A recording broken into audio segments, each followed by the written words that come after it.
WPO of the Women Presidents Organization. Thank you for joining us today for the webinar, Managing Your Finance and the PPP. With the recently released SBA forgiveness application, I'm sure you're all very eager to hear how to maximize your loan forgiveness. We have a lot of content today, so I want to jump right in. First, I would like to introduce CFOs to Go, a hybrid professional services firm consisting of both consulting and recruiting capabilities. They source financial professionals on a fractional, interim, and consulting basis and help companies recruit direct hire positions. CFOs to Go has extensive experience managing and advising companies through many economic shocks over the past 30 years and are poised to help many small businesses and startups navigate through the post-COVID-19 economic battlefield. With us today are three of CFOs to Go's CARES Act PPP team leaders. Chris Burns is a CFO partner leading CFOs to Go's startup and high growth practice. Jerry Johnson is a CFO partner leading their clean tech practice. And Tong Chin is a CFO partner leading their international practice and is a former deputy CFO, for the SBA. So with that, I'd like to introduce the team and send it over to Chris. Great, Sheree. Great, Camille. Thanks so much and thanks everyone for joining us to talk about our thoughts on managing your company's finances in a post-COVID-19 economy. We believe that almost all businesses,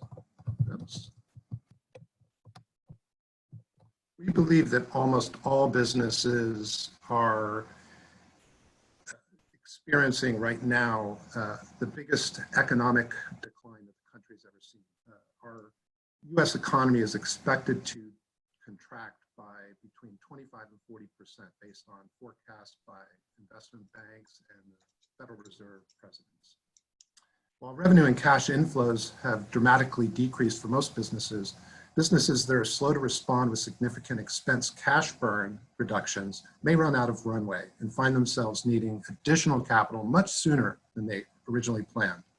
And outside the CARES Act loan programs, some of which we'll be talking about today, the terms are not going to be very pretty for getting that new financing. So cash preservation has never been so important.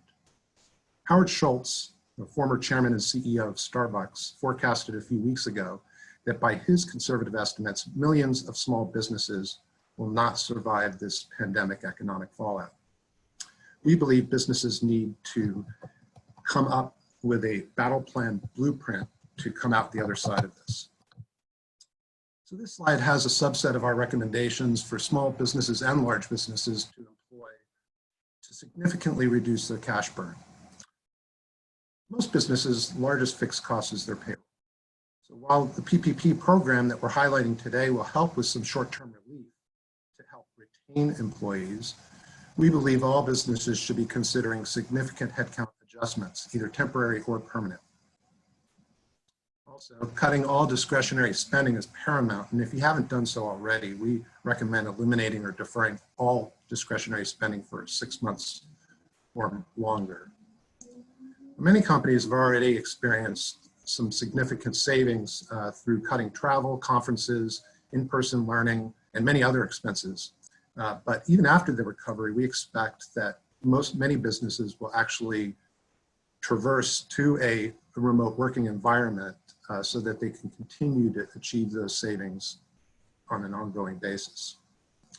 So we recommend also moving to rolling 12 or 13-week cash flow forecasting so that you have a clear understanding of what cash is going to be coming in, what cash is going out. Your CFO or controller should be immediately working on improving their working capital efficiency by negotiating with both your vendors and your customers. Finally, if you do not have sufficient financial management bandwidth or financial experience in your business, we recommend that you engage outside advisors, financial consulting, outside advisors, to help put your business's battle plan blueprint in place. We have consultants that do that for many clients, but you probably already have financial advisors as well to help you out. Please do engage them now. So today we're highlighting what clients should do on the forgiveness portion of their PPP program. my partner, Jerry Johnson, will take it from here. Thanks, Chris. Welcome to everyone. Wanted to just first say that while the PPP program we think is a very useful program for a lot of businesses, and I know for many of you that have already applied and received the funds, or trying to make the best of it, but clearly the biggest benefit is going to be being able to maximize the amount that you can get forgiven.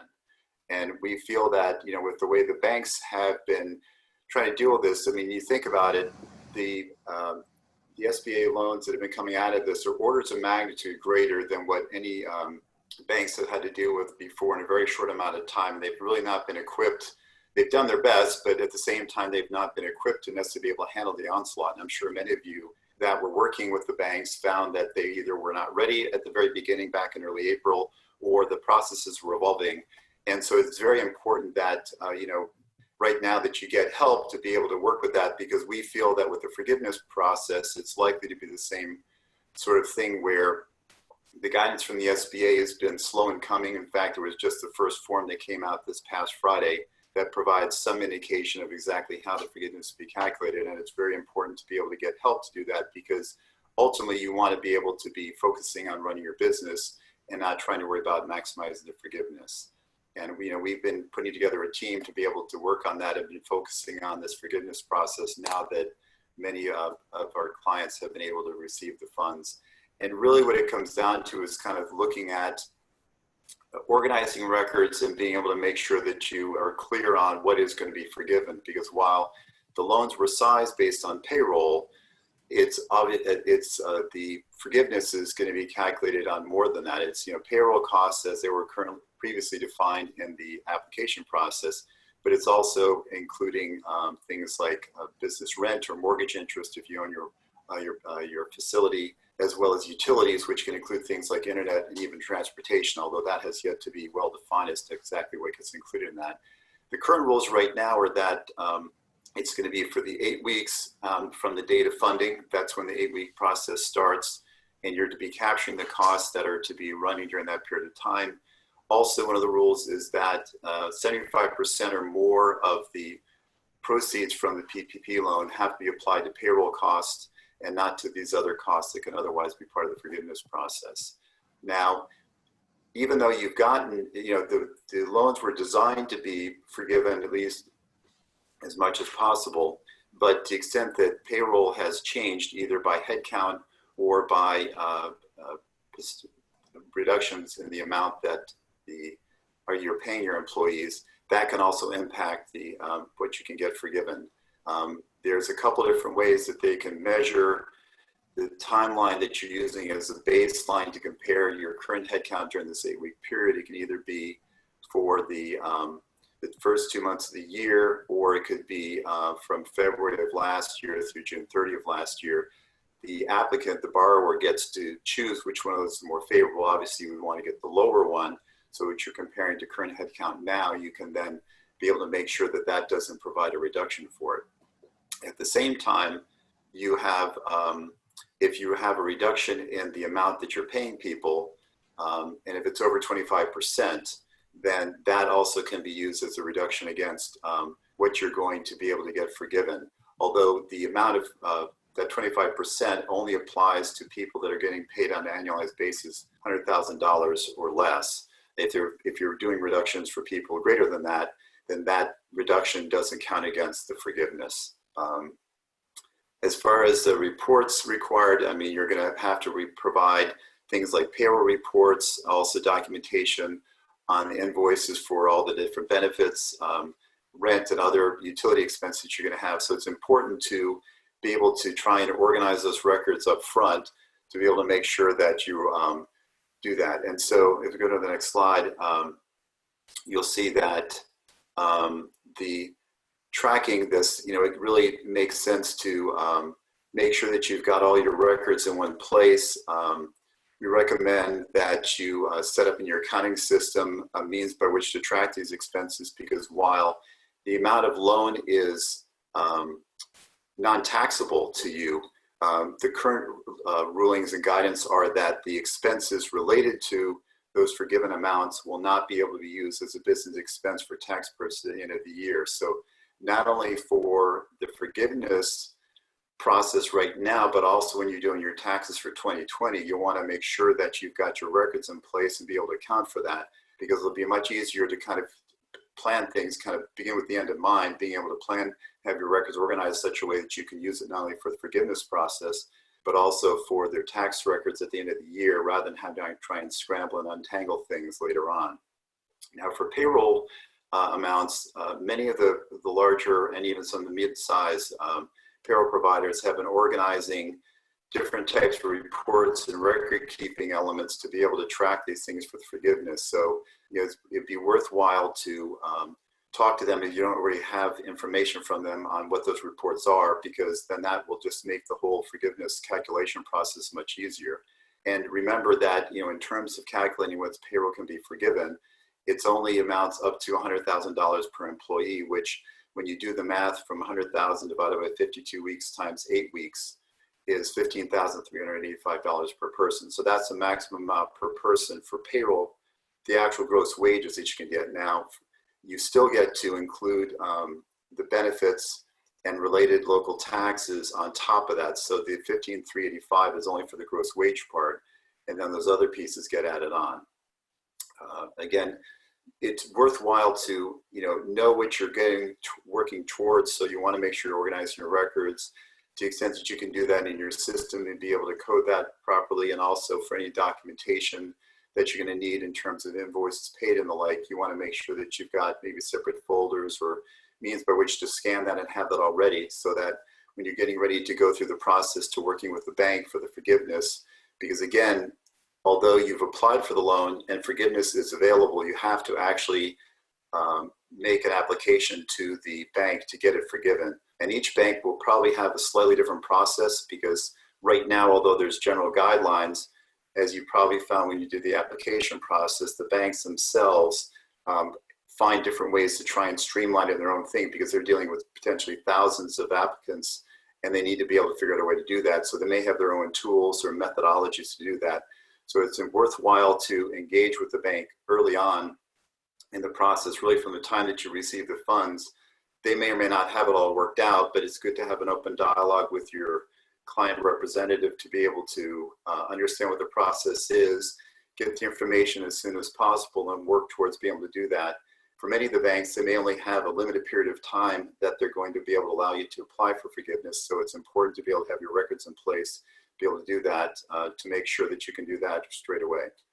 And for that, we'll now pass it on to Tong to talk about other elements in the CARES Act.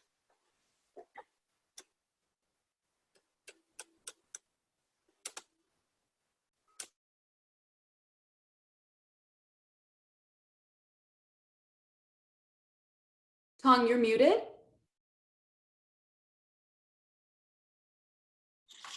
Sorry about it. In just 15 minutes, I'm sure you have learned a lot about the PPP loan forgiveness from my partner, Chris, and Jerry's wonderful presentation. I would like to use this opportunity to briefly mention various other programs available to small and medium-sized businesses. First, there's the economic injury disaster loan. If you already applied for this loan and got a confirmation number from the SBA, you should expect an email from the SBA for further information. However, if you have not applied, the SBA is now only accepting applications from the agriculture businesses. This may change as new funds may come in, but for now, they're only working with ag businesses. Note that the PPP loan is applied through SBA identified banks. The SBA disaster loan is directly applied through the SBA, and it is can be used for working capital. So it is very different than the PPP loan, since 75% of the PPP loan must be used for payroll purpose. However, the disaster loan doesn't have the forgiveness feature. So the maximum loan term is 30 years. The interest rate is about 3.75%. You may have both the PPP loan and the disaster loan. However, You cannot use two loans for the same needs. This principle actually applies to all the government provided benefits. It is very important that you don't use different funds for the same purpose. It's just you don't duplicate your benefits that you receive from the government. In addition to PPP and the disaster loan, there are also other programs. We have listed some of the major ones on this slide. The SBA debt relief program applies to borrowers that have the SBA 7A 504 or microloans. If you're not familiar with the SBA 7A 504 and microloan programs, please refer to my earlier blog on the CFOs to Go website. The various SBA loan programs support small businesses that cannot get a loan through conventional financing. I would like to emphasize, if you took the PPP loan, then you cannot take the employee retention credits. Then there's also what we call the 5-year carryback on NOL. For tax years 2019 and 2020, businesses can utilize NOL net of losses generated in prior years to offset 100% of taxable income.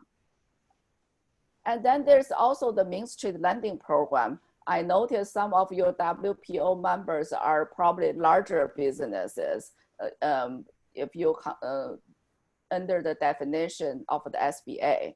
So for those businesses, if you are not qualified to get the PPP loan, there's a called Main Street Lending Program. It's a loan facility constructed by the Federal Reserve that will allow small and medium market firms to obtain bridge financing due to COVID-19 crisis. The bridge financing term is pretty short. It's only 2 to 4 years. And the feature of this loan programs is the loan has a minimum size. So the loan has to be $500,000.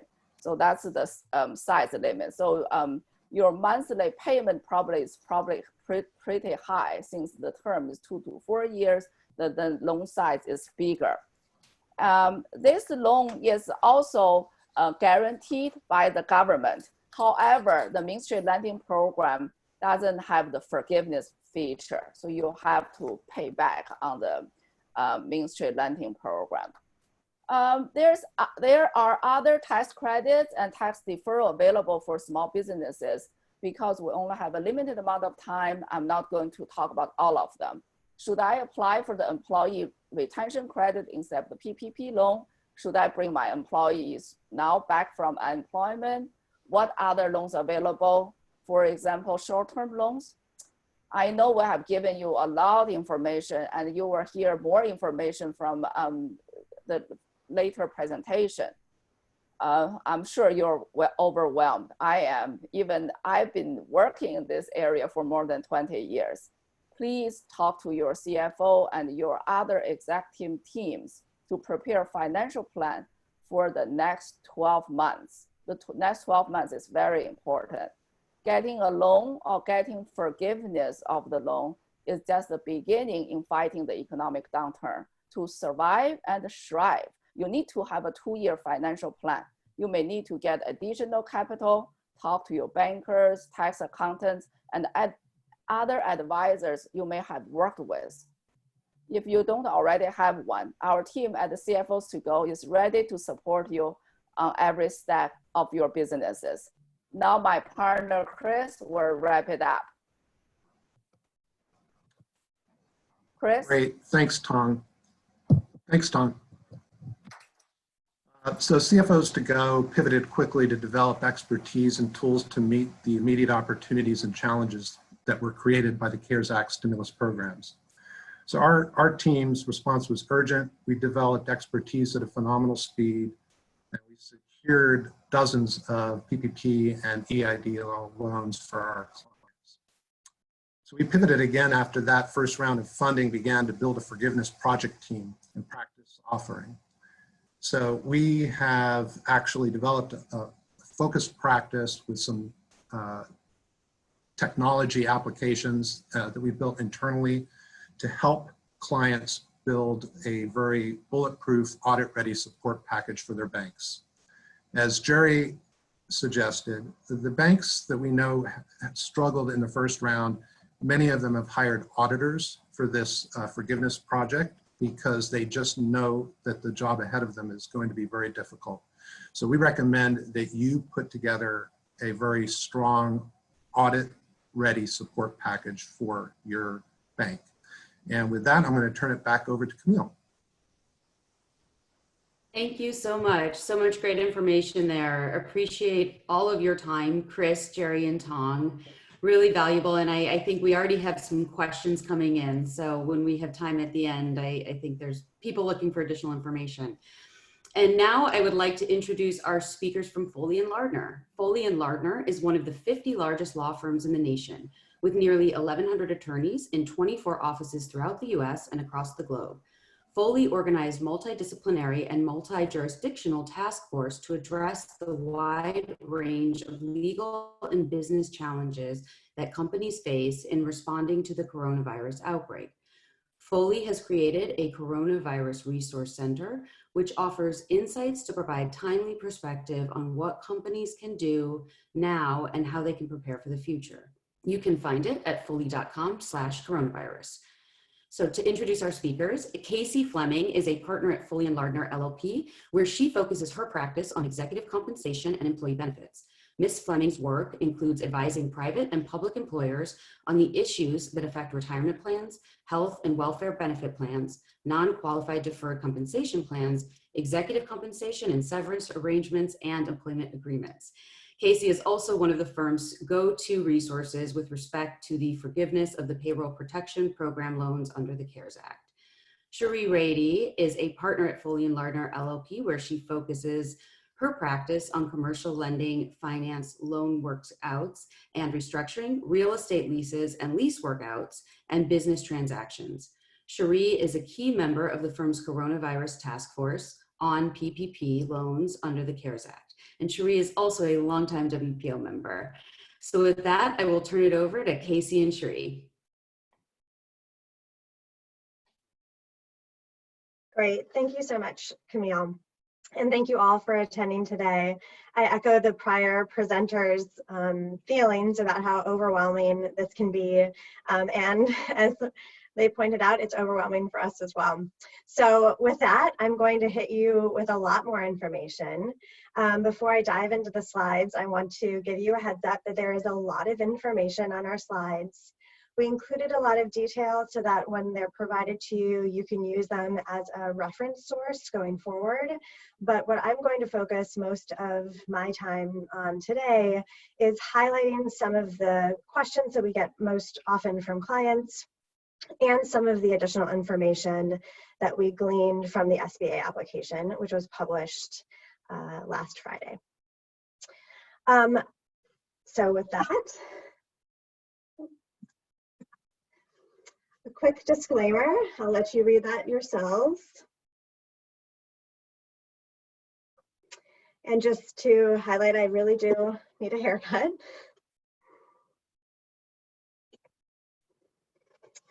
Okay, so as we've been talking about, the key to this PPP program and what makes it unique as opposed to most other lending options is this concept of forgiveness. So this first slide walks you through what is potentially forgivable. Some of the prior speakers touched on this already, but as a quick reminder, up to 25% of the amount that you submit for forgiveness can be used on what we call non-payroll eligible costs. And we reviewed for you earlier what those are: mortgage interest, rents and leases, and utilities. And then at least 75% of the amount that you apply for forgiveness must be used on payroll costs. I think it was Jerry who mentioned that while the original CARES Act guidance in the statutory language does say that all of those expenses must be paid and incurred during the 8-week period that starts on the disbursement date, the SBA application did clarify for us that employers may opt to use an optional covered period for purposes of payroll costs only. And that optional period, they're calling it the alternate payroll covered period. And what that allows you to do is, rather than counting your payroll costs on the date of disbursement, which may have fallen in the middle of a payroll period for your company, they're giving you the opportunity to start counting those costs towards your forgiveness application, beginning with the first day of the first payroll period, beginning after that disbursement date. For the most part, we believe that this is a rule for administrative convenience so that you don't find yourselves wanting to run additional payrolls or going through too many proration formulas. Another one of the big clarifications with respect to payroll costs that was shared in the SBA application was how we're thinking about those costs that can be forgiven. And what I mean by that is, is it cost incurred or accrued, or is it costs that are actually just paid during that forgiveness period? And the SBA did provide a lot of helpful information in their application. And to simplify it a bit, essentially all of the payroll costs and eligible costs that are paid during the applicable covered period that you're using will be eligible for forgiveness. In addition, anything that's incurred or accrued or earned during the applicable covered period is also eligible for forgiveness if, in the case of payroll costs, it's actually paid by the first day of the next payroll cycle, or in the case of the other rent utilities, the non-payroll costs, that it's paid before or by the next billing cycle. So that should also help in terms of administration. Some less critical but also helpful clarifications is that you cannot prepay mortgage. That is a question we got from a lot of our clients. The interest, mortgage interest and rent obligations apply to leases on real or personal property, so that's helpful as well. I'm not going to go into a detail of this slide, but it's just a reminder in terms of what can be counted as payroll costs for your employees.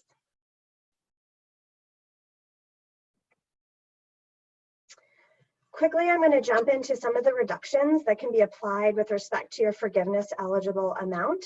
So as a reminder, essentially what employers are going to do, borrowers are going to do, is they're going to take what I call all these expenses and throw it into their forgiveness bucket. And then that's the maximum amount that you can have forgiven. And then those amounts can be potentially reduced based on these reductions. The first relates to that 75-25 split I referred to earlier. And there is an example in here to show how that reduction will work. And essentially what the SBA or your lender will do is they will take the amount that you are applying for forgiveness and confirm that not more than 25% is being used on non-payroll costs. If it is, they will just reduce the amount that is forgiven with respect to those non-payroll costs in a manner to get that ratio back where it's supposed to be. The salary and wage reduction, at a very high level, essentially what the SBA is doing here is making sure that you haven't taken all of your workforce and essentially applied a significant salary and wage reduction from Q1 2020 until your relevant covered period that you're using. And for this purpose, they did provide a lot of additional clarification, because essentially what they're allowing you to do is to use an average rate of pay, which was not at all clear in the statute, which left a lot of really big open questions. So that's the big point here. If this is going to apply to you or your organization, I would highly advise that you consult with someone like CFOs to Go, Foley and Lardner, or any of your existing advisors, because the calculation can be a little bit tricky. And finally, the last reduction is a headcount reduction. So the SBA is essentially saying, nope, you can't reduce compensation significantly if you want to get full forgiveness. And we also don't want you reducing your headcount, because the point of this loan is to keep your workforce employed and paid at about the same rate that they were being paid before. The big clarification that was provided in this space is how to calculate full-time equivalent employees. Because what you are doing is comparing the full-time equivalent employees during your covered period to those during one of the other 2 periods that are mentioned there, February 15th, 2019 to June 30th, 2019, or January and February of this year. And for that purpose, you're supposed to use a 40-hour work week or an equivalency method, which lets you count 1 for a full-time person who's working 40 hours or more, and 0.5 for someone who's working less than 40 hours. So I know that was a lot of information, and there's even more information on the slides that you're probably reading. We're happy to answer any questions, but in order to allow Q&A time, I'm going to pass it on to my partner, Cherie.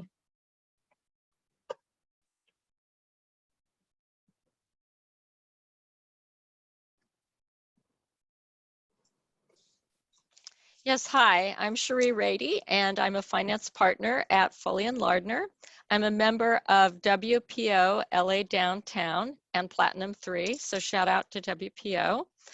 Today what I'm going to cover would be some of the newer items, things that you might know about, or safe harbors and updates from the SBA. So the first one I'd like to cover is safe harbor on good faith and certification of necessity on loans under 2 million, which is commonly referred to as FAQ number 46. So the question came up is, how will the SBA review borrowers' required good faith certification concerning the necessity of their loan request? And what's happened is we're having a lot of questions come up about necessity, and necessity, which is a certification, and that certification reads as follows, that when submitting a PPP application, the borrower must certify in good faith that current economic uncertainty makes the loan request necessary to support the ongoing operations of the applicant. And that certification is signed either by the CFO or the CEO owner, and there are civil penalties that attach if there is not a good faith certification, and even criminal penalties.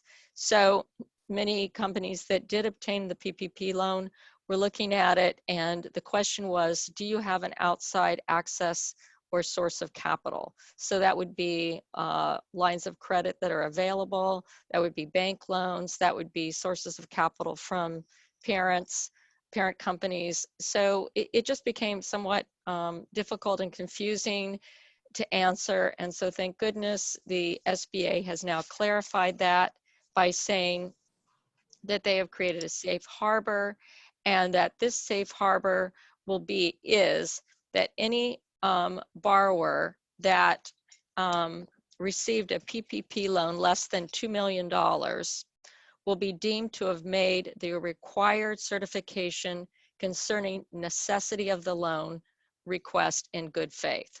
So the good faith safe harbor for under 2 million is very welcome.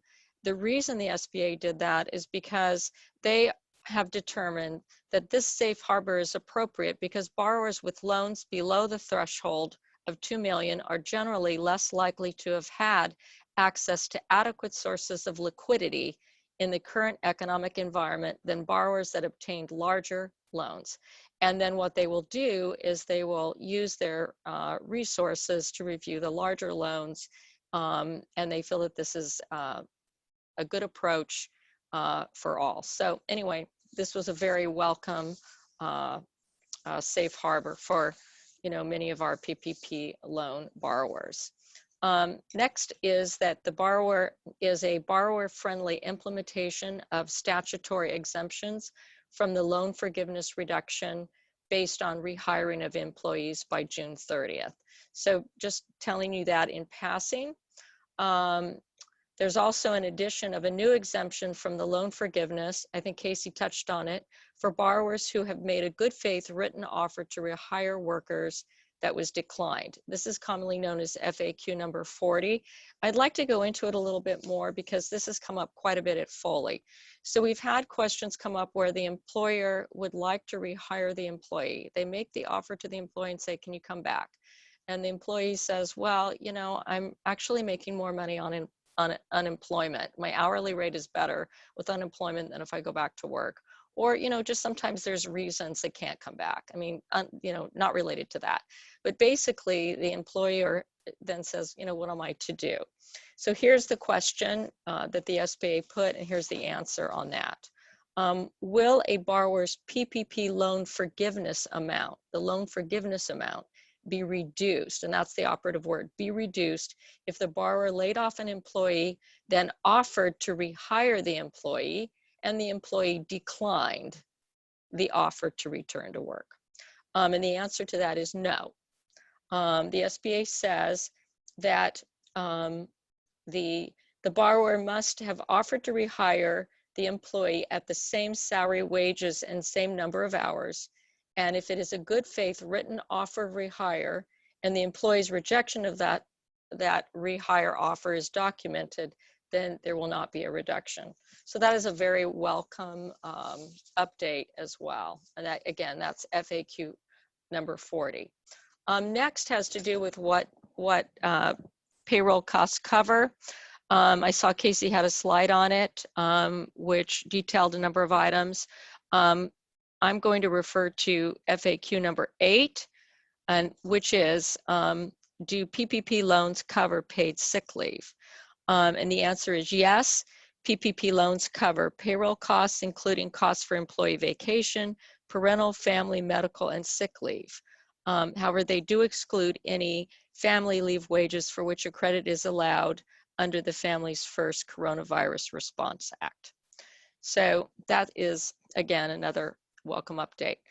The last thing I'd like to cover quickly is a potpourri of questions that we've been answering at Foley, and we've been asked numerous times, so I thought maybe you would like to hear some of these questions. It may be some of yours already. First is, has to do with PEOs, or professional employer organizations that process payroll. And so the question has become, what if I contract with a third-party payer? Are the employees eligible, and may I take them as a deduction? And the answer is that the SBA recognizes that eligible borrowers that use PEOs or similar payroll providers are required under some state laws to report wages and other data on EIN or PEO of the payroll provider. However, the payroll provider has provided these amounts to the employer. They can be used for the PPP loan payroll documentation. However, the SBA does not want any double dipping. So if the employer is taking those employees, they don't want also the PEO to take those employees as well, which I think, makes a lot of sense. Next question that's come up is about independent contractors. Should payments that the borrower makes to independent contractors or sole proprietors be included in calculations of the eligible borrower's payroll costs? And the answer is no. However, the sole proprietor or the independent contractor are themselves eligible for a loan under PPP if they satisfy the other applicable requirements.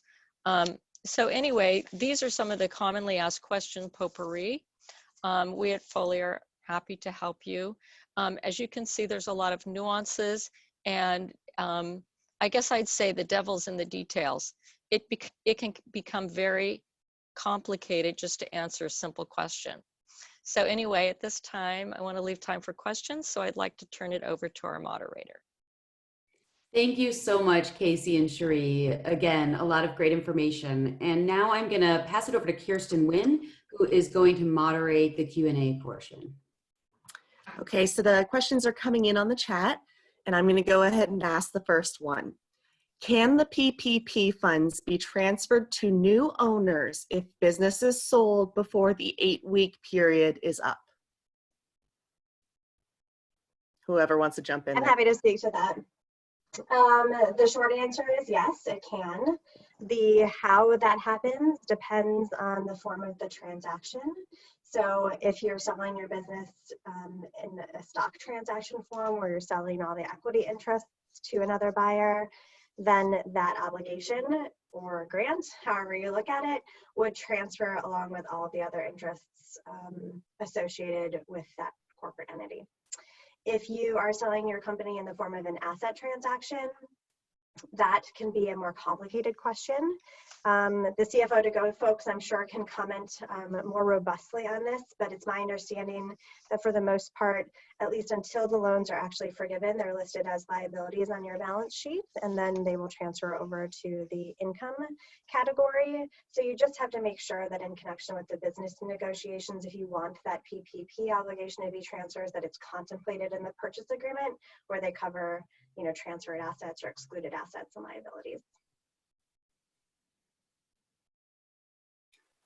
I'll just also chime in that I would agree with that, and I would say that, yeah, for the asset sale, you would have to make sure that that is specifically called out in the documents as to where that falls as far as an asset being part of the transfer. Otherwise, it would remain with the person that first received it, and they would have to then sort out exactly how that would be processed.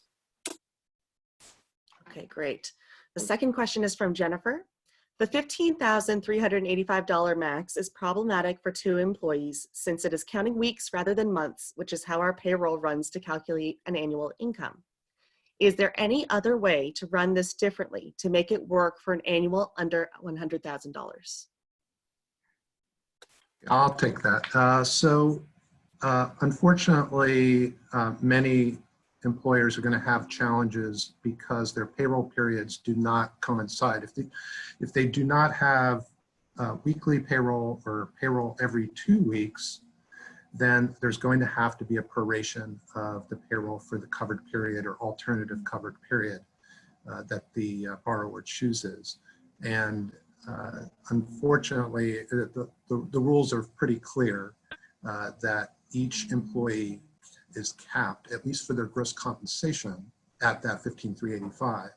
However, as Jerry suggested, those highly paid employees are eligible. The medical benefits that the company pays on their behalf, as well as other costs that are in the payroll cost formula, can be added for those individuals that are making more than $100,000. I would also add to that, as far as the way that the calculation was done, because it was done 2.5 times the monthly payroll costs, that there's, as we've gone through it, the idea of being able to get 100% forgiveness is going to be a challenge, because if payroll costs have to be 75%, but you're only using 8 weeks versus 2 months, you may find that the math just doesn't quite work unless the other costs that relate to payroll costs are enough that you can basically get to kind of pick up that last stub period, the remainder of that to be able to get to the 75%, and then the remainder can be covered by the non-payroll costs. Yeah, I agree completely with everything they said. The only thing I would add is remember to think about this practically. That's just a cap on the amount that you can have forgiven with respect to those employees. That does not mean that you cannot pay your employees more than that. So when you're thinking about filling out the actual application, you're just going to list an amount of money, and if you've hit that $100,000 on an annualized basis, you're going to put that $15,000 and something dollar amount in, and then just make sure that you have those payroll records for up to 6 years to back up that calculation.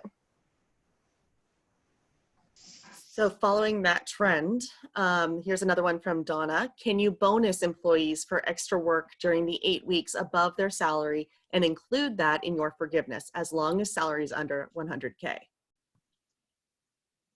Yeah, I think we believe that that's a tricky question, right? Because the intent of the SBA was to include in the forgiveness portion only those expenses that were incurred during the period. Now, there may be some employers that opportunistically pay bonuses or other forms of compensation over and above the typical salary.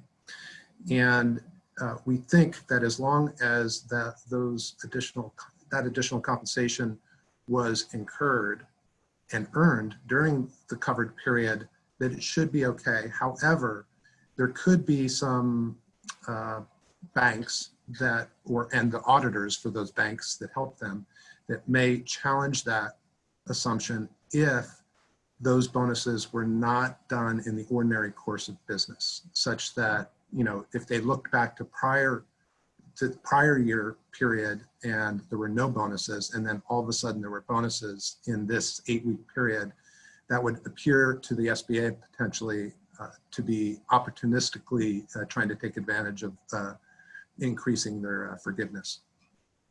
I think one thing that I would add on to that would be that for those companies that are, especially if you have a retail or other organization where you're paying your workers to be able to work longer hours and not just overtime, but you're doing bonuses for basically almost like hazard pay, as some of the companies have been kind of describing as. I think that could be an argument you can make that would say in those instances, they would be applicable, incurred during the time based on the conditions on the ground at the time, and those would be likely to be eligible. Agreed. So there's an add-on to this one. Can you run an extra payroll with the small balance remaining so you hit the 75%? That would not be incurred. I mean, I think really the idea is that if you've got somebody that's got a base pay of say $80,000 and you're paying them so much every 2 weeks, to try and run an extra payroll would not necessarily be then covering actual work being done during that time, but would in fact be a prepay, and that would not be something that would be eligible for the forgiveness.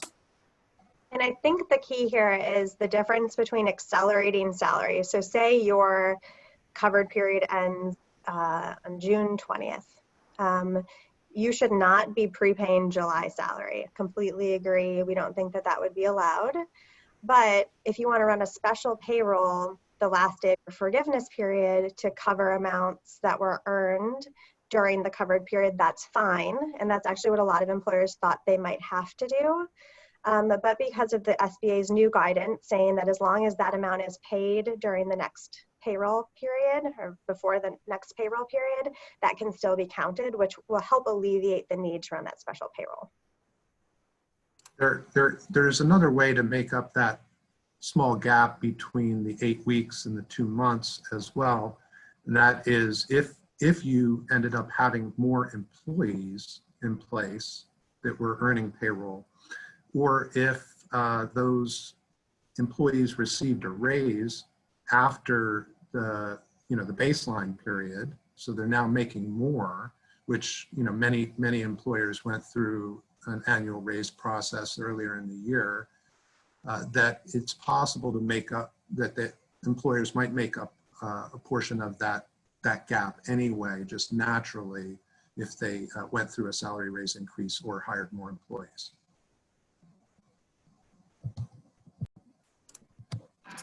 Okay, the next one is from N. Cooper. The PPP loan forgiveness application states that your forgiveness won't be reduced if you have a written decline of FTE from an employee. It also states that your loan will be forgiven if you restore full employment by June 30th. Is it safe to assume that if you have restored employment for everyone except people who declined in writing, that will be accepted for full forgiveness? Yes, that's hopefully how it should work. So you compare June 30 to your average employment FTEs on February 15th. And as long as you restored by that date, we're hoping that the offer of employment will essentially just be an add back to those numbers, and that's how it will work. Cherie didn't mention it, and I forgot to mention it also, but the SBA also clarified that there are a number of other, whether you look at it as an exception or an add back, and they're huge. They are firing people for cause. So if anyone's fired for cause, they don't have to count against your calculations. People who voluntarily resign, or people who voluntarily request a reduction in hours from the employer. Of course, you should keep records of all of that so that it's clear that all of those things were in fact voluntary, but it can be a huge help. Yes, I'd like to, hi, this is Cherie. I'd like to add that one of the issues too is that, none of this is completely 100% certain, but we feel that if you follow the rules and, as we've discussed, that it optimizes your ability to collect 100% of your PPP loan. And, who knows what the SBA may, what nuances might come up, but basically we feel that this would be the appropriate way to go forward. Okay, the next one. Is Congress working on extending the 8-week forgiveness period? Do we have any flexibility in extending that period if it makes better sense for my business to spend it over a longer period of time? Well, there's been a lot of articles, and it seems like there's various groups, both professional as well as business groups, that have been pushing for changes. And I know there's even some pushback that when you think about like the 75% for payroll costs, that was not in the original legislation. That was something that the SBA imposed as kind of their view of the intent. Congress may or may not agree with that. And so I think it's a fluid situation right now. I mean, as we saw in the original PPP application thing, there were literally 9 or 10 different IFRs, or interim final rules, which itself seems like kind of an oxymoron to be interim and final, that were amending and adjusting the actual original legislation and interpretation thereof. And I think you'll find that with the forgiveness part, while we just got this past Friday the first template of how to be able to fill out the forgiveness thing, there's likely to be more clarification from the SBA and potentially some additional clarification through legislation from Congress. So it's fluid right now, and it's likely to evolve over the next couple of months. Yeah, there is a lot of pushback, obviously, from employers that were, because they weren't essential businesses, or just because the business slowed down so much that they had to reduce significantly their headcount. They applied for the PPP loan, they received the funding, and yet they're not ready, either their state or just the state of their business. It's not ready to come back online and take advantage of the forgiveness opportunities. So there's a lot of pressure right now being applied. And just as with the original loan application period, where we were receiving new guidance every 2 days, both the Foley team and our group, I'm sure, were overwhelmed ourselves as we described that we could likely see that kind of clarification and continual guidance updates as we go. I'm going to give some tough love, and this goes back to my crystal ball comment. As everyone has said, some of this has been crazy, and the SBA has said things that nobody expected. But I would not plan right now for an extension of the 8-week forgiveness period. The SBA loan forgiveness application has come out, and while some additional clarifications may be made, I think it is highly unlikely that that particular period will be extended. So I would, at least for purposes of your business planning, count that as the final period. The one thing to remember is that this is a loan. So we're talking a lot about forgiveness, but you can keep using the funds for a certain period, and that's actually an open issue right now. So while the use of the funds is still restricted, the 8-week period doesn't end when you can keep using the funds. It's just that those funds would then be rolled into your note, and that note has really favorable terms. So I tell people, don't put the forgiveness horse, before the cart. And so the world is not over if everything doesn't get forgiven. Great. All right, the next one from Andrea Keating. If you have to furlough employees after your PPP period ends, and you do so after June 30th, will the payroll during the 8 weeks still be forgiven? Yes, I mean, that's the current interpretation, that as long as you basically are maintaining payroll for the 8 weeks from the funding date, or that next payroll period starting the 8 weeks after that, the intent is, and really by design, this was all basically geared towards the idea that 8 weeks would be enough to kind of get through the worst of it. That remains to be seen. But that if for some reason, the business doesn't come back after 8 weeks, and I would really kind of steer clear of the June 30 date, because for some people, if they got their funding in May, say May 10th and something like that, then your 8 weeks runs into past June 30th. So I would really look at the 8-week period from the funding date to say when your kind of period that you have to be maintaining payroll if you want to maximize forgiveness. But after that 8-week period runs, if business conditions change and you have to lay off people, that shouldn't affect your amount to be forgiven. And as Casey pointed out, which I think is a tremendous point, and our partner Tom is reminding us all the time about it, that this is a very low cost source of capital, and getting wrapped up around the axle on the forgiveness piece might be more than some businesses need to worry about. A lot of businesses need that capital when they are ready to restart. And so again, forgiveness won't be impacted with the actions that are taken down the road, but you will have capital should you not be fully forgiven to help address your capital needs down the road. Just to remind everyone, okay. Sorry. So just so you know, the capital is very tight now with all the lenders. So if you need additional capital, it's the time you don't focus on the forgiveness, because if your business had to shut down after June 30, you may want to keep the money so your business can keep running for another year. So for a lot of small business, those are the tough decisions they have to make. But I just want to let you know the capital market's very tight now for you to get additional funding with any lenders. So this loan is 1% interest rate and have deferment, so you can use this money to keep your door open. And any other programs now, if you may need additional funding for the next 12 months, so that's something you really want to consider instead of only focus on the forgiveness part. Okay, the next one is from Alicia. Alicia, you might need to jump in to clarify here, but here's what it says. With reference to FTE count, if we hire new employees as net new employees, not replacing currently laid off people, for example, hiring more field techs than previously needed, or hiring sales people with different experience or expertise than others that might be currently laid off.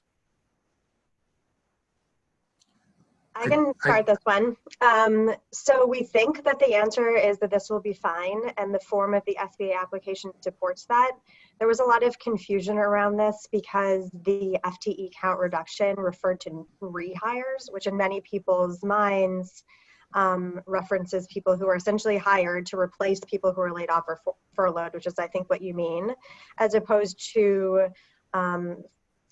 shifting the focus of your employment base and putting them somewhere else. At this point, it looks like it's a straight mathematical calculation. I'm interested to hear what everyone else thinks.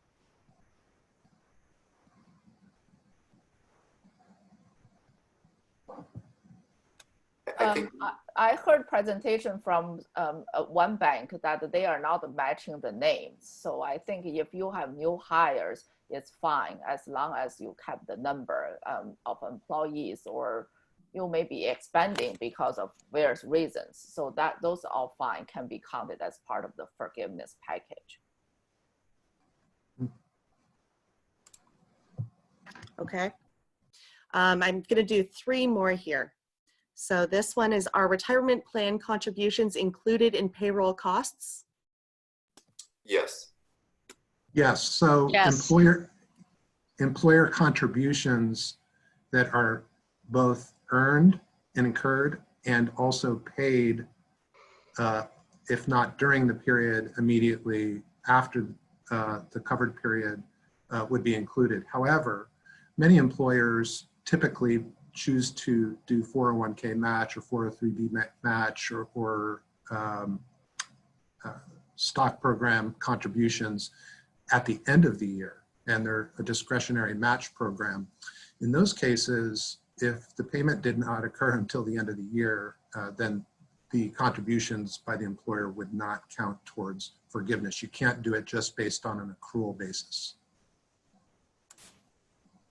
And I think we haven't weighed in on this, but I think there are some open issues. I've read some publications to employers who have not yet made their employer contributions with respect to their 2019 plan years, because you have until your tax filing or extended tax filing deadline technically to make those contributions to your trust. Whether or not those count, I think it's aggressive, to Chris's point, because those amounts were not incurred or earned during the covered period or 2020 whatsoever. But there are I think some strategies that you can use. Employers do have flexibility in terms of when they fund their employer contributions. In most cases, you can amend your plan to change that date. So if you're struggling to make your 75% threshold, you should call your advisors to talk about some flexible options there. Okay, next one is, I heard previously that any employee working 30 hours or more was considered an FTE. Please confirm this is not true, and employees working 30 hours per week are now considered a 0.5 FTE. That's correct. Before there was guidance from the SBA, some advisors were saying that we should refer to the Affordable Care Act standard, which uses 30-hour per week, if the SBA wasn't going to come out with guidance. The SBA has come out with guidance, so that's correct. If you're going to use the equivalency method, then for both periods, so your covered period and whatever period you choose to compare that to, someone working 30 hours per week would be a 0.5. If you decide to use the standard method, then that person would be a 0.75, or I think that's correct, because you're around a 10th. Okay, and last question. I have commissioned employees who are not making their normal variable comp because of our reduction in sales as a result of COVID. Can I bonus them too?